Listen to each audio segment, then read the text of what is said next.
आणि यानंतर संजय राऊत यांच्या विधानाची एक महत्त्वाची बातमी आहे। अजित पवारांचा संशयास्पद अपघात हा ऑपरेशन लोटसचा भाग आहे का अशी शंका संजय राऊत यांनी उपस्थित केलेली आहे। काल देखील त्यांनी जस्टिस लोया प्रकरणाचा उल्लेख करत अजित पवारांच्या अपघाताबद्दल अनेक गंभीर शंका उपस्थित केलेल्या होत्या।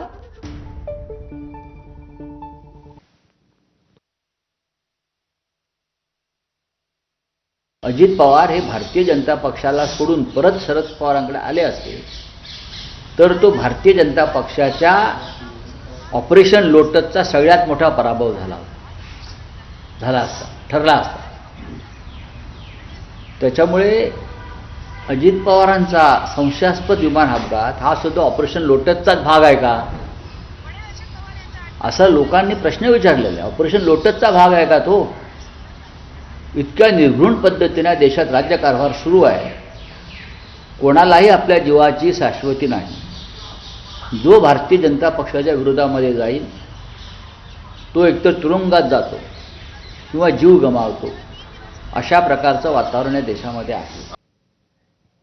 दरम्यान काल लोकसभेमध्ये राहुल गांधी बोलत असताना जो गदारोळ झाला त्या पार्श्वभूमीवर जनरल मनोज नरवणेंच्या सुरक्षा व्यवस्थेत वाढ करा